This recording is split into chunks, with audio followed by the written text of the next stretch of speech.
Crunchy leaves.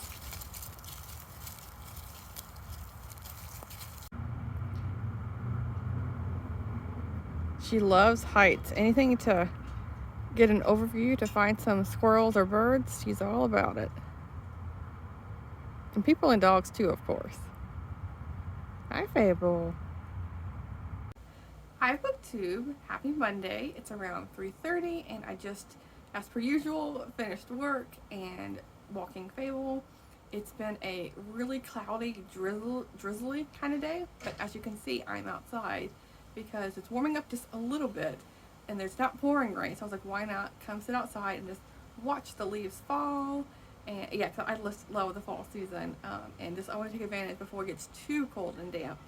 But kind of counterintuitive, I guess, is I'm reading A Lighthouse Point by Suzanne Woods Fisher. She typically writes Amish fiction, or Amish fiction. But this is a trilogy about three sisters, and what's the name of it? I don't know if it has a series. I think the series does have a name. It's something like Three Sisters Island series. Well, I know that's where it takes place. But the reason I was saying it's like kind of counterintuitive to my day is because this is a summer book. As you can kind of tell by the cover, this is taking place on an island, a little island off the coast of Maine in the summer with like humid heat and all of that.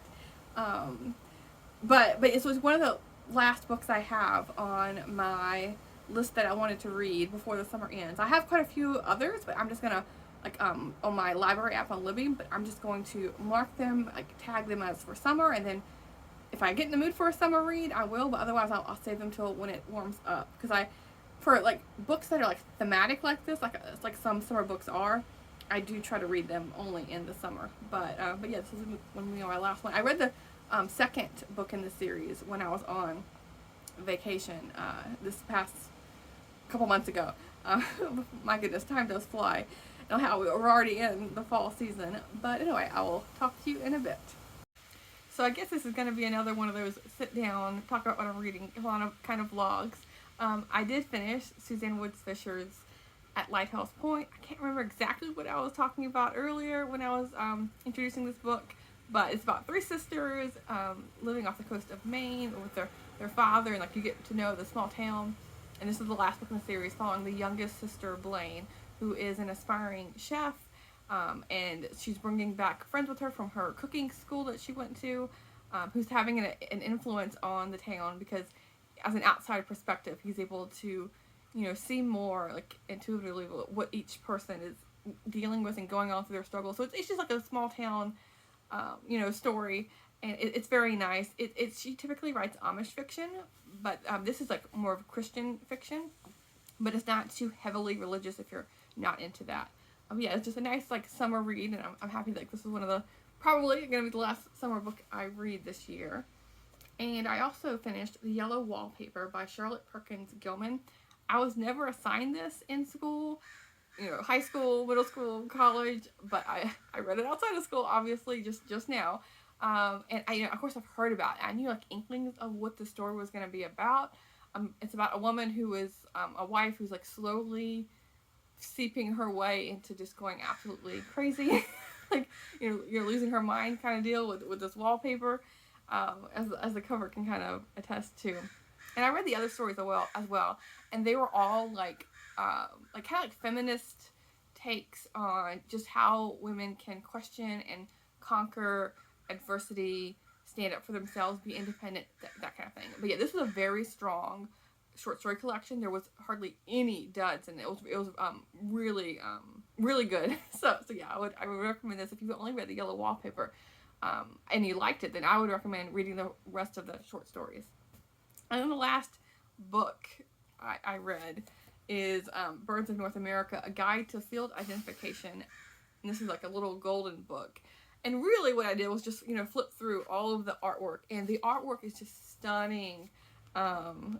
Each page, and so this was illustrated by Arthur Singer, and it was just amazing to me.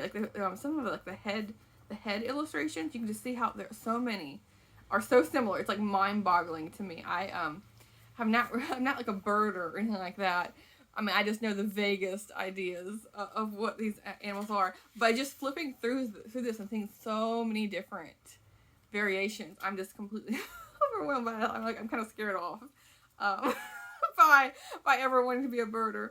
Like, look at all these. Like, oh my goodness. Like, there's little itty bitty, differences sometimes.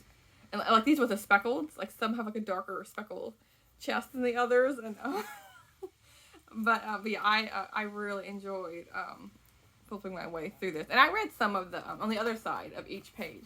It gives you a map of where they are located, along with a little bit more of the description of where they can be found, like what kind of trees, what kind of area, and like how common they are, and like some of their like what their songs would sound like how many times they often repeat it, things like that to help you identify these birds. But yeah, this is just gorgeous. I'm gonna keep it, and like if I want to be a birder, then I can have this. And if I ever get in the mood, just want to like peruse this through the pages. And it also gives you this little cheat sheet at the beginning. So like if you were like looking at a bird, you want to quickly flip to a section, and then at the end, it kind of like it's an index, but it's also like gives you like a checklist. You can just like tick your boxes as you encounter these birds. So yeah, this is really nice. And I know there's a bunch of other golden books as well for different animals. So yeah, that is what I was up to today. I'll talk to you tomorrow. Thanks, BookTube.